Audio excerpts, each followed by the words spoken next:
Hello বন্ধুরা, কেমন আছো তোমরা সবাই? আশা করি অনেক অনেক ভালোই আছো। আর তোমাদের ভালোবাসায় আমিও অনেক ভালো আছি, কারণ তোমরা আমাকে যে পরিমাণে ভালোবাসা দিয়েছো এবং সাপোর্ট দিয়েছো তা আমি কোনোদিন ভুলতে পারবো না। তাই তোমাদেরকে মজা দেওয়ার জন্য আবারও একটি নতুন গল্প নিয়ে হাজির হলাম। গল্পটি শোনার মতো, আশা করি তোমাদের দাঁড়িয়ে যাবে এবং তোমরা হাতের কাজ করতে সবাই হেডফোন নিয়ে বসে যাও। যদি আমার গল্প শুনে মজা পাও তাহলে অবশ্যই আমার চ্যানেলটি সাবস্ক্রাইব করবে। তো চলো বন্ধুরা, আমরা কথা না বাড়িয়ে আসল গল্পে চলে যাই। আমি ক্লান্ত হয়ে যখন অফিস থেকে বাড়িতে ফিরলাম, তখন দেখলাম রিমা সেজে তৈরি হয়ে দাঁড়িয়ে আছে। ও একটা গোলাপি রঙের সুন্দর পোশাক পরেছিল। ওকে দেখেই আমার সব ক্লান্তি দূর হয়ে গেল। কিন্তু যখনই ও আমাকে বলল যে ও বাবার বাড়িতে যাওয়ার জন্য তৈরি হয়েছে, তখন আমার সব মুড অফ হয়ে গেল। দেখো রিমা, তুমি কালকে যেও, আজকে আমি অনেক ক্লান্ত। আমি ওকে এড়িয়ে যাওয়ার চেষ্টা করলাম, কিন্তু ও রাত ধরে রইল। না অজয়, আমার মায়ের কথা অনেক মনে পড়ছে। প্লিজ তুমি আমাকে দিয়ে আসবে, চলো। ওর কথা শুনে আমি হ্যাঁ করে দিলাম। মাত্র 1 মাস হয়েছে আমাদের বিয়ে হয়েছে, আর ও প্রায় প্রতি সপ্তাহতেই বাবার বাড়িতে যেত, কিন্তু তাতেও ওর মন ভরত না। কিন্তু আমি বা কি করব? আমি যে রিমাকে অনেক বেশি ভালোবেসে ফেলেছিলাম, তার জন্য ওর কোনো কথাকে এড়িয়ে যাওয়া আমার জন্য মুশকিল হয়ে যেত। তার জন্য বাধ্য হয়েই আমি ওকে একটু অপেক্ষা করতে বললাম, আর তারপরে হাত মুখ ধুয়ে ফ্রেশ হয়ে আমি ওকে ওর বাবার বাড়িতে দিয়ে এলাম। ও বলল রাতে এসে ওকে নিয়ে যেতে। আমি অনেক ক্লান্ত ছিলাম, তাই তাড়াতাড়ি বাড়িতে চলে এলাম। আজকে আমার শরীরটা ভালো মনে হচ্ছে না, কিন্তু রিমাকে আমি এইসব কথা কিছু বলিনি। আমি যেই আমাদের বাড়ির গেটের সামনে আমার গাড়িটা দাঁড় করালাম, তখন আমার চোখ গেল আমার পাশের বাড়ির ছাদের দিকে। চোখ যেতেই আমি হঠাৎ আশ্চর্য হয়ে গেলাম। ছাদে একটা পোশাক ছিল, আর এই একই পোশাক আমি এইমাত্র রিমাকে পরে থাকতে দেখেছি। একদম একই রং, একই প্রিন্ট। আমি অনেকক্ষণ সময় নিয়ে পোশাকটা দেখছিলাম। কি অদ্ভুত মিল দুইটা ড্রেসের মধ্যে। আমি মনে মনে ভাবলাম হয়তো রিমা আর পাশের বাড়ির বৌদি একসাথে শপিং করে একই রকম পোশাক কিনেছে। আমি এইসব ভাবছিলাম, যেই দারোয়ান এসে গেট খুলল, আমি গাড়ি নিয়ে ভিতরে চলে গেলাম। বাড়ির কাজের লোককে বললাম কেউ যেন আজকে আমাকে বিরক্ত না করে। আজকে আমি একটু বিশ্রাম নিতে চাই। সেই দিন আমি ওই ব্যাপারে আর বেশি কিছু ভাবলাম না। অনেক সময় এরকম অদ্ভুত মিল হয়েই যায়। আমি রাতে রিমাকে বাড়ি ফিরিয়ে নিয়ে এলাম, কিন্তু ওকে আমি এই কথাটা বলতে ভুলে গেলাম যে ওর মতো একই পোশাক পাশের বাড়ির বৌদির কাছেও আছে। কিন্তু আমি এটা ভাবিনি যে 2 দিন পরে এমন কিছু ঘটনা ঘটবে যার কারণ বুঝতে না পেরে আমি হয়রান হয়ে যাব। 2 দিন পরে রিমা আমাকে বলল ও আবার বাবার বাড়ি যেতে চায়, কারণ ওর মায়ের শরীরটা ভালো নেই। এইবার ও একটা নীল রঙের অনেক সুন্দর পোশাক পরেছিল। আমি অনেক ভালোবেসে ওকে দেখছিলাম। ওকে দেখতে আজকেও অনেক সুন্দর দেখাচ্ছে। কিছুক্ষণ পরে আমি ওকে ওর বাবার বাড়িতে দিয়ে এলাম। কিন্তু যখনই আমি বাড়িতে ফিরে এলাম, আমি আবার অবাক হয়ে গেলাম, কেননা আমার পাশের বাড়ির ছাদে আজকেও ওই একই পোশাক ছিল যেটা রিমা আজকে বাবার বাড়িতে যাওয়ার সময় পরেছিল। এটা কি করে সম্ভব? আমার অনেক অবাক মনে হচ্ছে। কিন্তু এইবারও আমি ভাবলাম এমন মিল হতেই পারে। আমি আমার কাজে মন দিলাম। কিন্তু যখন তৃতীয়বার একই ঘটনা ঘটল, তখন আমার চিন্তা ভাবনা সন্দেহে পরিণত হলো। এইরকম হচ্ছে না তো যে রিমা নিজের বাবার বাড়ি যাওয়ার নাম করে আমাদের পাশের বাড়িতে যাচ্ছে? কিন্তু এটা কি করে সম্ভব? আমি ওকে নিজে ওর বাবার বাড়িতে দিয়ে এসেছি, আর ওর বাবার বাড়িটা অনেকটা দূরে। এত তাড়াতাড়ি ওর পক্ষে আসা কি করে সম্ভব? কিন্তু সেই দিন আমি আর থাকতে পারলাম না। আমি সত্যিটা জানার জন্য গাড়ি নিয়ে আমার শ্বশুর বাড়ির দিকে দৌড়লাম। আমি ওখানে গিয়ে দেখলাম রিমা ওই পোশাকটাই পরে আছে। আমাকে দেখে অবাক হয়ে পড়ল। অজয়, তুমি এখনো যাওনি? আমি একটু লজ্জা পেলাম আর মনে মনে নিজেকে দোষ দিতে থাকলাম। আমি কত বোকা বোকা চিন্তা ভাবনা করছিলাম। রিমার বাবার বাড়ি তো আমাদের বাড়ি থেকে অনেক দূরে, তাই এত অল্প সময়ের মধ্যে ও কি করে সেখানে যাবে? আমি মনে মনে নিজেকে বকা দিলাম, আর সেখান থেকে চলে এলাম। এবার মন দিয়ে আমি আমার পাশের বাড়ি অর্থাৎ অসীমদের বাড়ির দিকে দেখলাম, যেখানে ওই পোশাকটা এখনো ছিল। 1 মিনিটের জন্য আমি স্থির হতে পারছিলাম না। অবাক রকমভাবে মিল 1 বার বা 2 বার হতে পারে, কিন্তু বারবার হতে পারে না। কিন্তু এই বিষয়টা মুখে আনতেও আমার ভয় করছিল। আমার বিয়ের বেশি দিন হয়নি, আর রিমা এইসব কথা জানতে পারলে হয়তো চিন্তা করবে। এইসব ভেবে আমি কাউকে কিছু না বলে চুপ করে গেলাম। আমি সেই দিনটার কথা ভাবছিলাম, যেই দিন আমার বিয়ে হয়েছিল। আমি রিমাকে আমার বউ করে বাড়িতে নিয়ে এসেছিলাম। সেই দিনই আমার প্রতিবেশী অসীম আমার বাড়িতে আমাকে শুভকামনা জানাতে এসেছিল। ও আমার কাছে ক্ষমা চেয়েছিল আমার বিয়েতে আসতে পারেনি বলে, কারণ সেই দিন ওরও বিয়ে ছিল। ওর কথা শুনে আমি অনেক অবাক হয়েছিলাম, সত্যি তাই। আমি ওকে ধরে ওকেও শুভকামনা জানিয়েছিলাম। আর ওর আনা মিষ্টির প্যাকেট থেকে একটা মিষ্টি ও আমাকে খাইয়েছিল। ও নিজের বিয়ের জন্য অনেক খুশি ছিল। খুশি তো আমিও অনেক ছিলাম। আমারও তো অ্যারেঞ্জ ম্যারেজ হয়েছিল রিমার সাথে। যখন আমি প্রথম রিমাকে দেখেছিলাম সেই মুহূর্তেই আমি ওকে মন দিয়ে ফেলেছিলাম। ও আমার সেক্রেটারি মিতালির সাথে দেখা করতে আমার অফিসে এসেছিল। ও আমার সেক্রেটারি মিতালির বন্ধু ছিল। দুইজনে শপিং করার পরে একসাথে লাঞ্চে যাবে, যে কারণে মিতালি আগে থেকেই আমার থেকে ছুটি নিয়ে রেখেছিল। ভাগ্যক্রমে সেই সময় কিছু একটা কাজের জন্য আমি বাইরে যাচ্ছিলাম। যেই আমি আমার কেবিন থেকে বের হলাম তখনই সাথে সাথে আমার চোখ গিয়ে পড়ল রিমার উপরে। আমি ওকে দেখে ওর দিকে তাকিয়েই রইলাম। এইভাবে আমি ওকে দেখছি দেখে ও কেমন একটু হয়ে গেল। আমি সাথে সাথে আমার চোখ সরিয়ে নিলাম। আমি না চেয়েও সেইখান থেকে বাইরে বেরিয়ে গেলাম। আর যেই আমি পিছনের দিকে ঘুরে দেখলাম ওরা দুইজনও কথা বলতে বলতে আমার পিছনেই আসছিল। রিমা মিতালির কোনো কথা শুনে অনেক হাসছিল। আর ওর লম্বা চুল হাওয়াতে উড়ে ওর মুখের উপর পড়ছিল, যেটা ও বারবার সরাচ্ছিল। আমি সুযোগ বুঝেই মিতালিকে বললাম, যদি তোমরা চাও তাহলে আমি তোমাদের লিফট দিতে পারি, কেননা আমিও ওই দিকেই যাচ্ছি। আমি মিথ্যে কথা বললাম। আমি সেই দিকে যাচ্ছিলাম না যে দিকে ওদের প্রোগ্রাম ছিল, কিন্তু কি করব, মনের কাছে হার মেনে আমি সেটা বলেছিলাম। আমার কথায় মিতালি অনেক খুশি হলো আর রিমার হাত ধরে নিয়ে আমার গাড়ির ভিতরে বসে পড়ল। কিন্তু রিমা একটু খারাপ কিছু মনে করেই গাড়ির ভিতরে বসেছিল। আমার মন তখন হাওয়ায় উঠছে। আমি পিছনের আয়না দিয়ে আমি ওকেই দেখে যাচ্ছিলাম। আর আমি সেই দিনই ঠিক করে নিয়েছিলাম যে আর কাউকে নয়, শুধুমাত্র রিমাকেই আমি আমার জীবন সাথী বানাবো। আমি ওর ভালোবাসায় এতটাই পাগল হয়ে গেছিলাম যে একটু ধৈর্য ধরতে পারলাম না। আর 2 দিন পরেই আমি মিতালিকে সবকিছু বলে দিলাম। ও আমার কথা শুনে অনেক খুশি হলো। ওই আমাকে বলল যে রিমা একটা মধ্যবিত্ত পরিবারের মেয়ে, আর ও চাকরি করে নিজের বাবা মাকে ও নিজের ভাই বোনেদের দেখাশোনা করে। মিতালি ওর পরিবারকে নিয়ে আমার কোনো সমস্যা নেই। আমার ওকে অনেক পছন্দ হয়েছে। তুমি আমাকে বলতে পারো আমি কবে ওর বাড়িতে যেতে পারি? আমি জিজ্ঞাসা করলাম। ও আমাকে তাড়াতাড়ি জানাবে কথা দিল। আর এইভাবে কিছুদিন পরে আমি আমার মাকে নিয়ে রিমাদের বাড়িতে চলে গেলাম।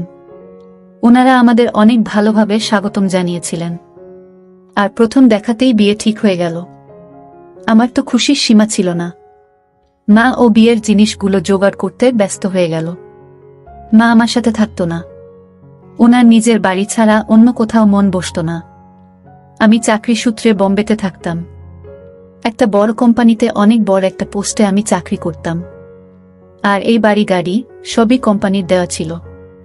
আমি অনেক ভালো স্যালারি পেতাম, সাথে বিভিন্ন বোনাসও ছিল। আর যদি কখনো কাজের সূত্রে দেশের বাইরে যেতে হতো তাহলে কোম্পানি আরও বেশি টাকা দিত। আমি আমার চাকরি এবং লাইফস্টাইল নিয়ে অনেক সন্তুষ্ট ছিলাম। আর যখন থেকে রিমা আমার জীবনে এসেছে তখন থেকে মনে হতো জীবনের কোনো পাওয়া কিছুই অসম্পূর্ণ নেই। আমি সবসময় ভগবানকে ধন্যবাদ জানাতাম। রিমাও সবসময় আমার খেয়াল রাখত। আর ও সব দিক থেকে আমার একজন যোগ্য জীবন সাথী ছিল। কিন্তু যবে থেকে এই পোশাকটার রহস্যটা শুরু হয়েছিল তবে থেকে আমার রাতের ঘুম উড়ে গেছিল। এখন তো আমি রিমার সাথে ভালো করে কথা পর্যন্ত বলতে পারতাম না। ও যখনই বাবার বাড়িতে যাওয়ার কথা বলতো আমার ওর উপরে অনেক রাগ হয়ে যেত। একদিন তো আমি আওয়াজ করে উঠলাম, সারাদিন শুধু বাবার বাড়ি যাওয়ারই চিন্তা করো। তুমি একবারও ভাবনা যে আমি কি চাই? আমি অনেক আওয়াজ করে কথা বলছিলাম, যেটা শুনে ও ভয় পেয়ে গেল। তোমার কি হয়েছে অজয়? আমি কি কোনো ভুল করেছি? ও হঠাৎ করেই কাঁদতে শুরু করল।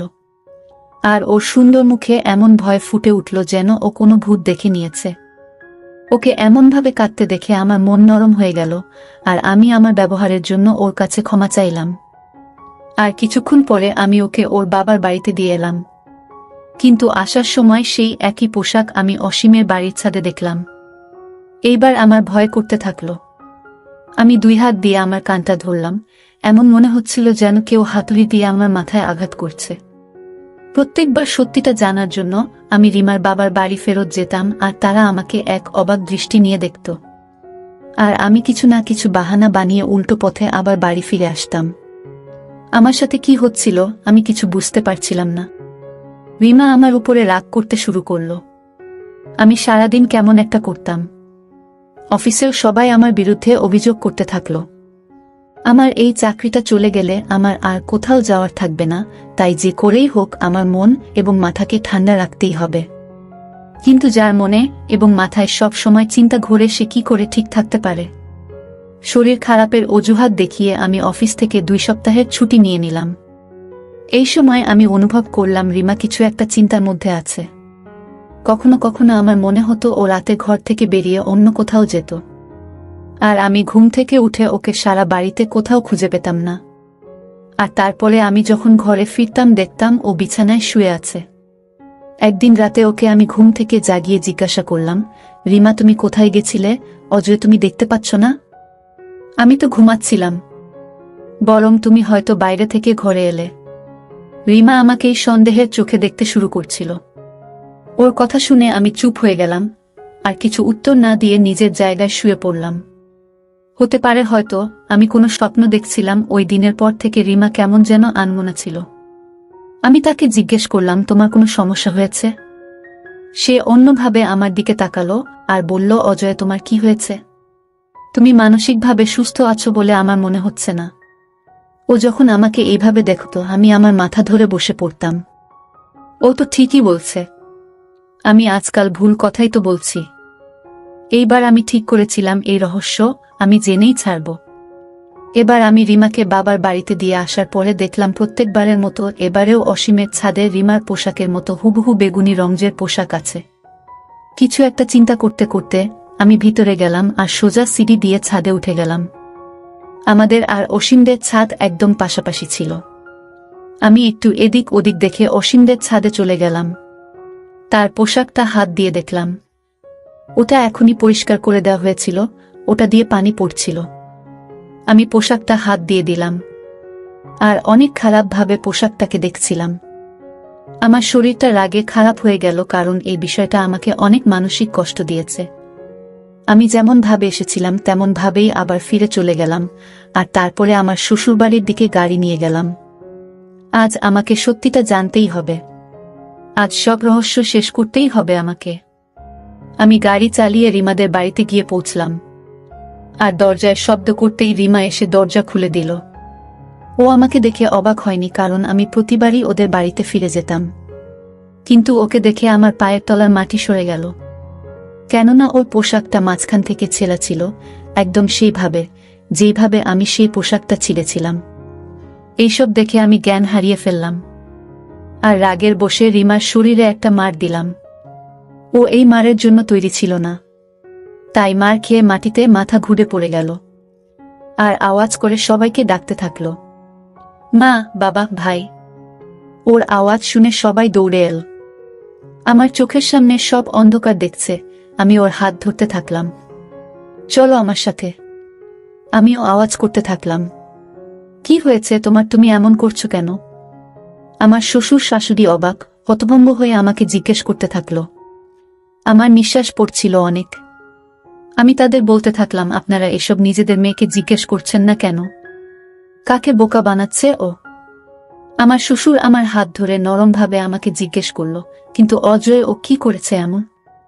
আমি নিজেকে সামলাতে সামলাতে বললাম, বাবা আপনি আপনার মেয়েকে জিজ্ঞেস করুন ওর পোশাকটা কি করে ছিঁড়ল। ওরা সবাই আশ্চর্য হয়ে একে অপরের দিকে দেখছিল।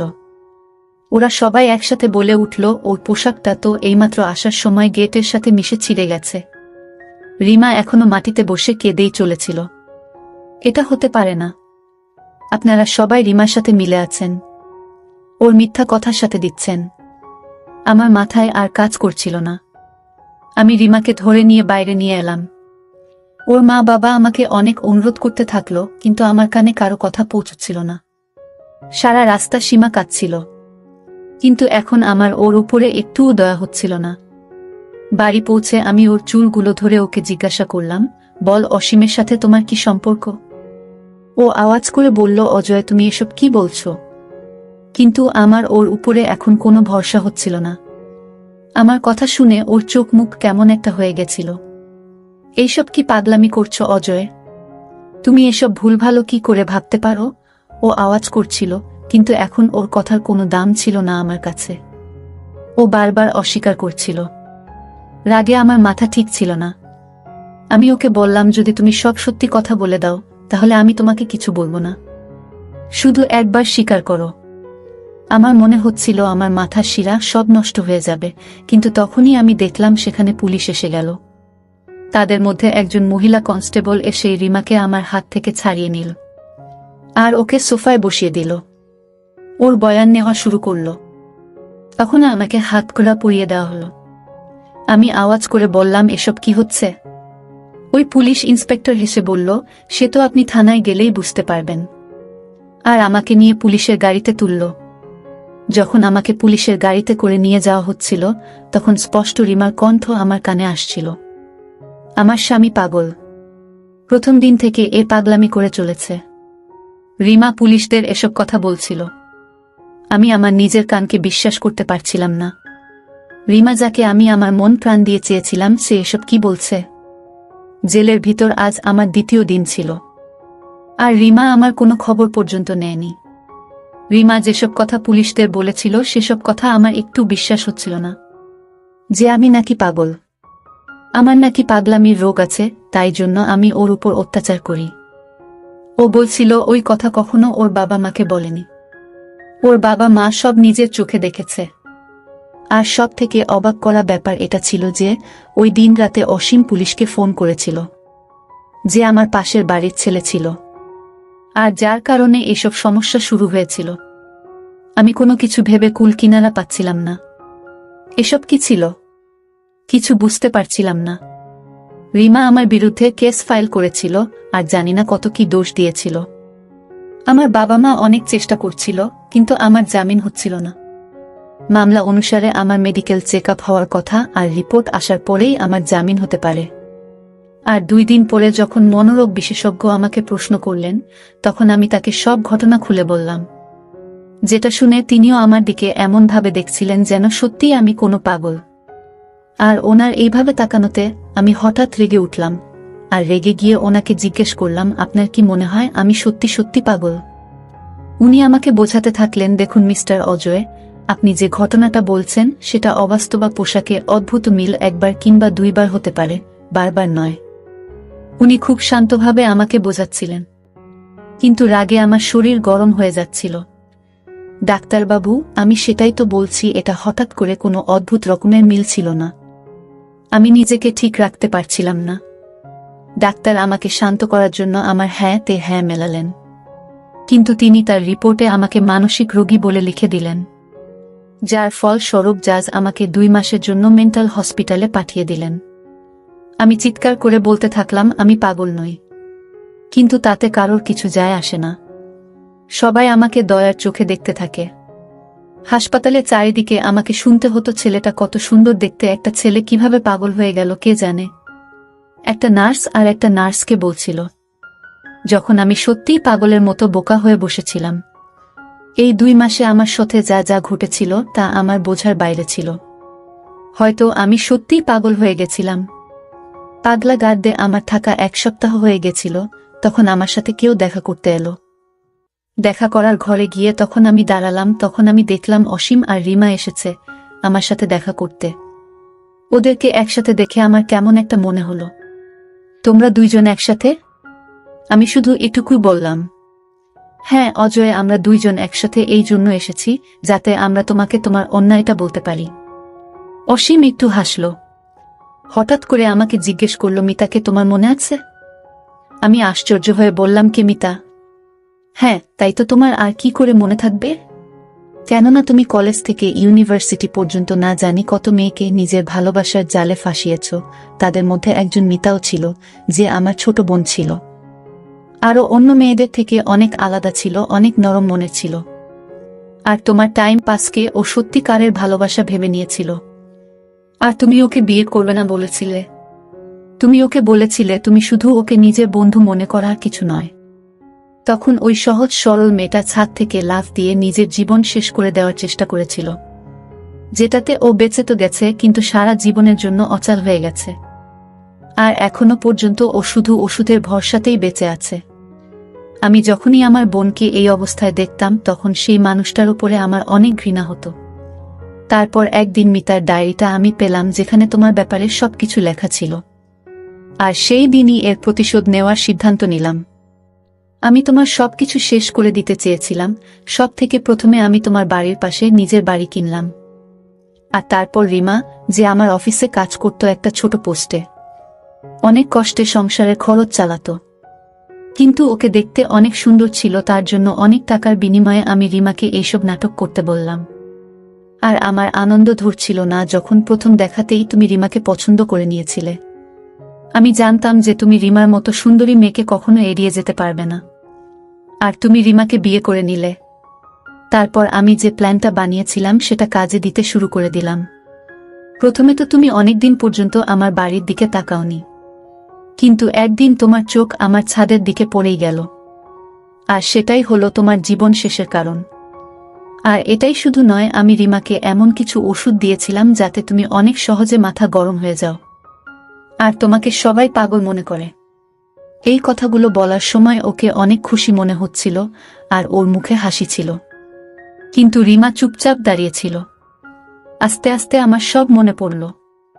এখন আর আমার রাগ হচ্ছিল না, কারণ আমি একটা শান্ত স্বভাবের মানুষ ছিলাম, আর আমার রাগ অসীমের দেওয়া ওষুধের জন্যই হতো। এখানে আমাকে শান্ত হয়ে থাকার ওষুধ দেওয়া হতো। এখন আর আমার মধ্যে কোনো পাগলামির লক্ষণ ছিল না। আজকেও আমি সব সুস্থ সজ্ঞানে ছিলাম। আমি অনেক কষ্ট করে আমার মুখ খুললাম আর বললাম, মিতার সাথে যা যা ঘটেছে তার জন্য আমি খুব দুঃখিত, কিন্তু তুমি একটা অনেক বড় ভুল করে ফেলেছ।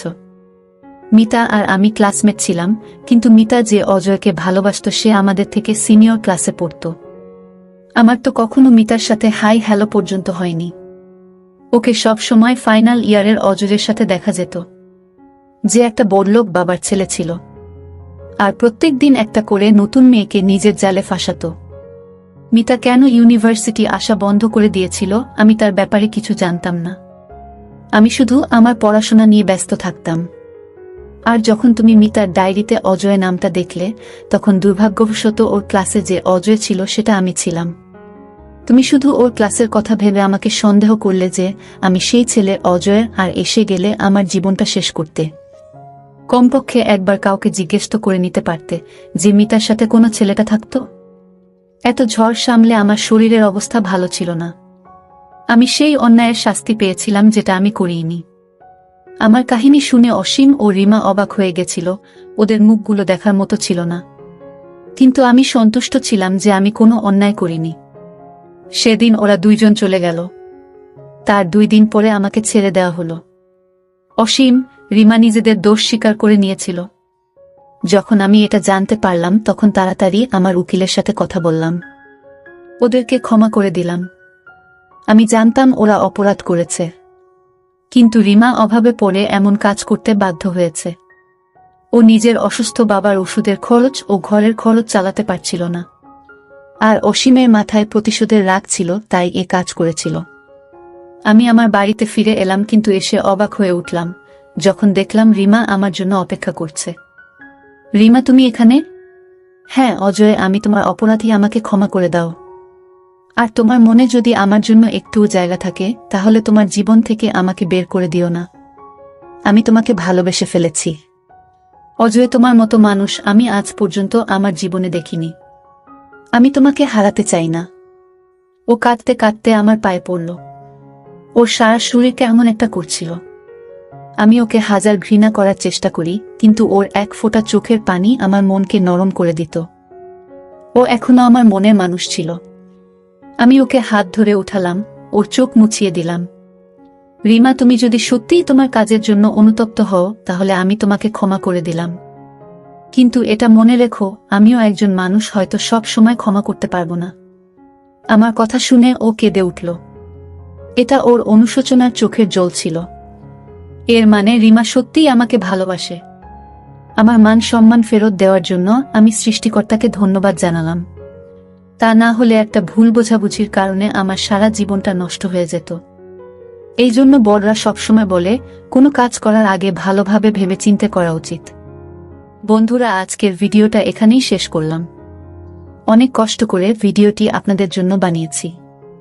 যদি ভিডিওটি আপনাদের ভালো লেগে থাকে তাহলে একটা লাইক করবেন এবং চ্যানেলটি অবশ্যই সাবস্ক্রাইব করবেন। এই আশা ব্যক্ত রেখে আপনাদের কাছ থেকে বিদায় নিচ্ছি আমি। দেখা হবে আগামীকালের নতুন কোনো ভিডিওতে। সে পর্যন্ত সবাই ভালো থাকুন, সুস্থ থাকুন। ধন্যবাদ।